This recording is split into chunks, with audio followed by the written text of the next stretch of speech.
this video, we're talking about how to use Lagrange multipliers to find the extrema of a function in terms of two variables, which is subject to a constraint equation. And in this particular problem, we've been given this function f of xy is equal to x squared plus y squared.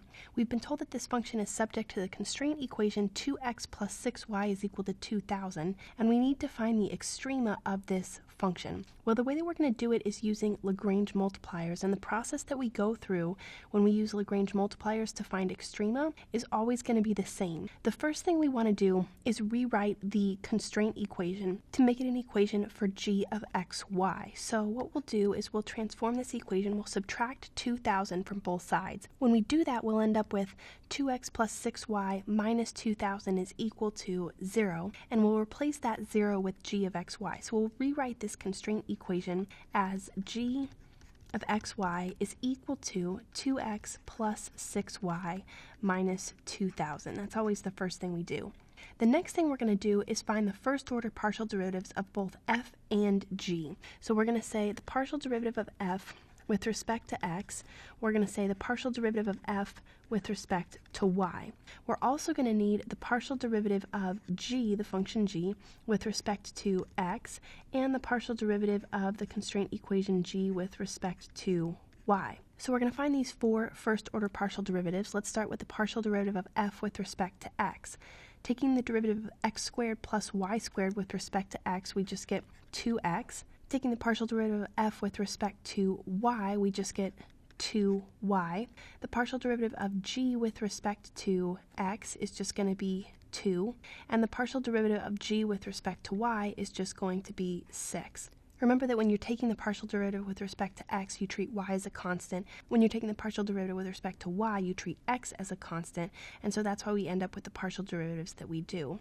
Now, once we have these partial derivatives in place, we're going to introduce a value called lambda, and that value lambda is the Lagrange multiplier. We're going to take the two partial derivatives with respect to x, one of f, one of g, but these are both with respect to x, and we're going to set them equal to each other. So we're going to say 2x is equal to 2. But we're going to multiply the partial derivative of the constraint equation by the Lagrange multiplier lambda. So we multiply that one by lambda. Same thing here, we're going to say 2y is equal to 6, but we're going to multiply this partial derivative, the partial derivative of g, the constraint equation, by lambda. So now we end up with these two equations, and what we want to do is solve these two equations as a system of linear equations, which we can do because we can solve one of them for lambda, then plug the value we get into the other equation. So here, for example, if we divide both sides by 2, we just end up with x is equal to lambda. Now, since lambda is equal to x, we can plug x in for lambda to the second equation and get 2y is equal to 6x instead of 6 lambda. If we divide both sides by 2, we get y is equal to 3x, and now we have a relationship between x and y.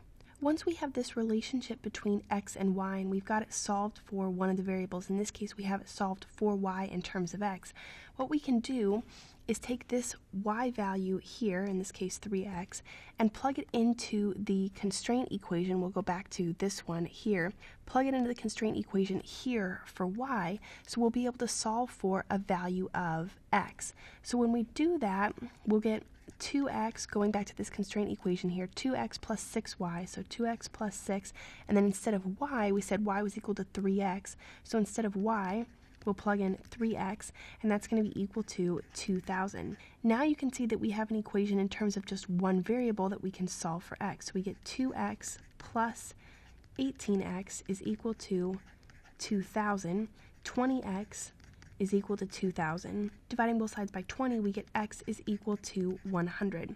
Now with this value of x, we can go ahead and plug it back into, we say x is equal to 100, we'll plug it back into this equation that we have solved for y in terms of x, so we can say y is equal to 3 instead of times x times 100, since we know that x is equal to 100, and we get y is equal to 300. Now this whole process of finding the first order partial derivatives, multiplying the partial derivatives of the constraint equation by the Lagrange multiplier lambda, and then using lambda to find a relationship between x and y, plugging that back into the constraint equation, now we have a value for x and a value for y that we can pair together as a coordinate point that represents a potential critical point of this function. So that was the whole purpose of this process, was to get to a value here for x and y. So now we can say we have this critical point, x is 100, so 100, y is 300. So we have the point 100, 300. It's a potential critical point. All we need to do now is use this formula here for d of x, y, lambda. It's the second derivative test formula to see whether or not this critical point represents a local maximum, a local minimum, or a saddle point of the function f of x, y. Now, to use this formula, you can see that we're going to need the second order partial derivatives of f with respect to x, with respect to y, and the mixed second order partial derivative. So we're going to use the first order partial derivatives we already found. We're going to say the second order partial derivative of f with respect to x is going to be equal to, we take the partial derivative of this with respect to x again, and we get 2. We're going to say the second order partial derivative of f with respect to y, we take the partial derivative of this function with respect to y again, and we get 2.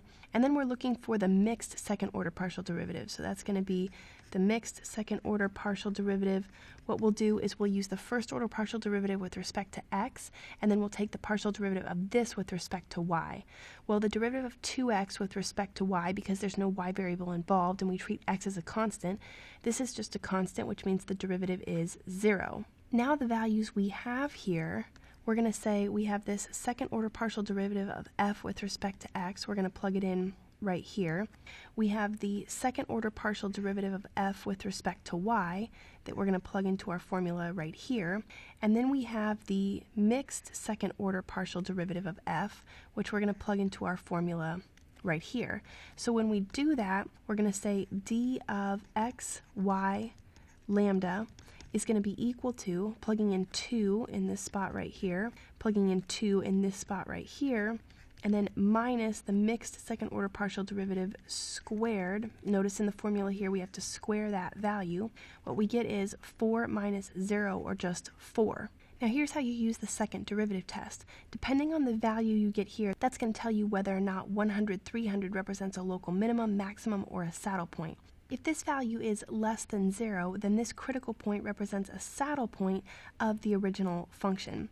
If this value is equal to 0, then the second derivative test is inconclusive. If this value is greater than 0, as it is in our case, 4 is greater than 0, if this value is greater than 0, then you have to go back to the second order partial derivative with respect to x, this value right here, and say whether or not this value is greater than or less than 0. In this case, the value is 2, and 2 is greater than 0. When this value is greater than 0 and this value is greater than 0, then the critical point represents a local minimum.